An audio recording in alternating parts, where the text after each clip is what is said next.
ওরে বাবা রে, কত সুন্দর একটা জাদুর আপেল গাছ উঠেছে।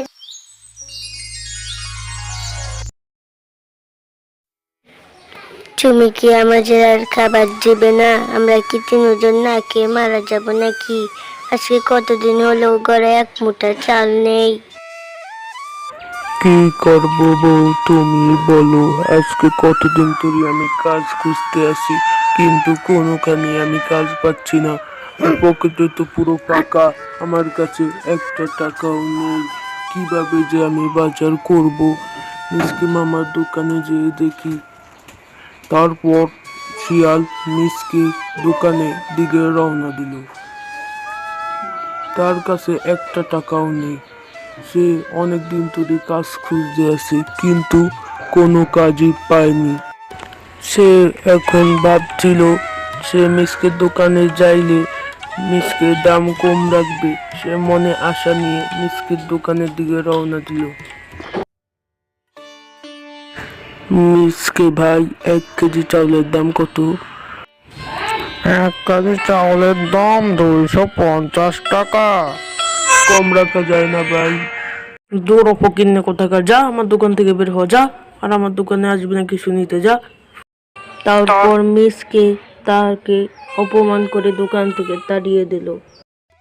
কিরে সে পা, তোরে কতদিন পর সবাই প্রথম দেখলাম। তুই কি ভাত পানি খাস না? তুই এত চিকন হয়ে গেছিস কেন?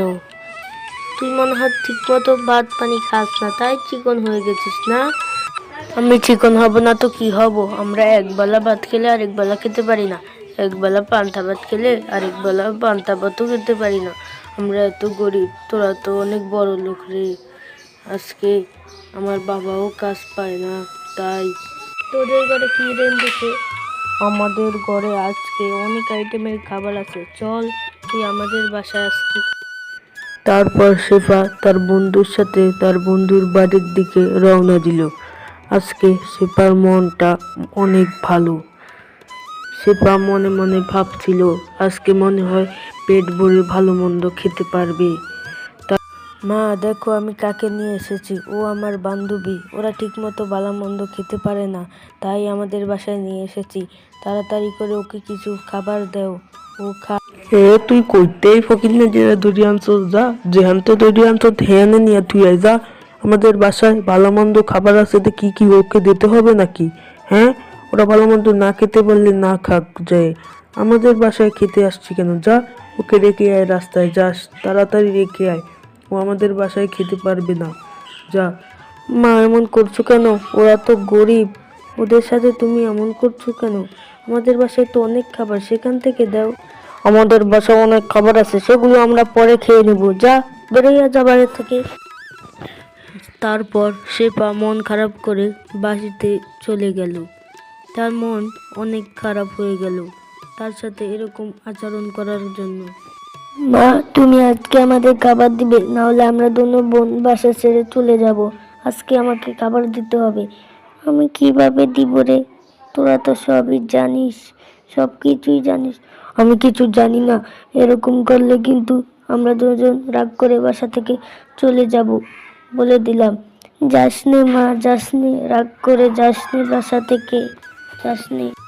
তারপর তারা দুনো বোন শেফা ও শেফালি বাসা থেকে রাগ করে চলে যেতে থাকলো।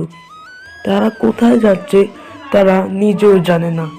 তারা শুধু সোজা হাঁটতেই থাকে। তারা কোথায় যাচ্ছে সেটাও জানে না। তারপর তারা একটা দ্বীপে চলে আসে। আমি এটা কোন দ্বীপে চলে আসলাম?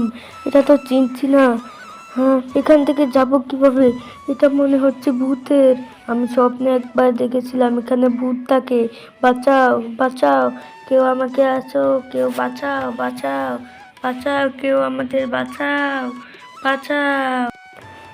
তৎকালীন এখানে সুন্দর একটা পরী এসে পড়ে। তুমি কে? তুমি তো একজন পরী, তুমি এখানে কি করছো? হ্যাঁ, তুমি এখানে কি করছো পরী? আগে বলো তোমরা দুজন এখানে কি করছো। তারপর সে তাকে, পরীকে সব কিছু খুলে বলতে থাকলো। তারপর পরী সব কিছু শুনে তাকে একটা আপেল গাছের চারা দিল, যেটা জাদুর ছিল। তারপর তারা দুনো বোন বাসায় ফিরে যেতে থাকলো।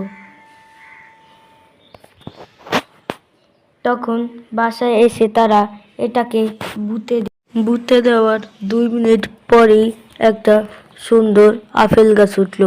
মা দেখে যা, কত সুন্দর একটা আপেল গাছ, ওরে বাবা রে, কত সুন্দর আপেল গাছ। তারপর শেফা তার মাকে সবকিছু খুলে বলতে থাকলো। তারপর তার মা বলল, আজ থেকে আমাদের সংসারে কোনো অভাব নেই, আমরা আপেল বিক্রি করে সংসার চালাতে পারি। রাত হয়ে যাবার সময় একটা শিয়ালনি এসে আপেলগুলো চুরি করতে আসে। ওরে বাবা রে, বাঁচাও বাঁচাও বাঁচাও, আমাকে কারেন্টে ধরলো রে, কারেন্টে ধরছে, বাঁচাও, কেউ আমাকে বাঁচাও, বাঁচাও কেউ আমাকে। একবারে ভালো হয়েছে, আমাদের আপেল চুরি করবি না, এবার বুঝবো। এরকম নতুন নতুন ভিডিও পেতে আমাদের চ্যানেলটিকে লাইক এবং কমেন্ট এবং সাবস্ক্রাইব করে দিন।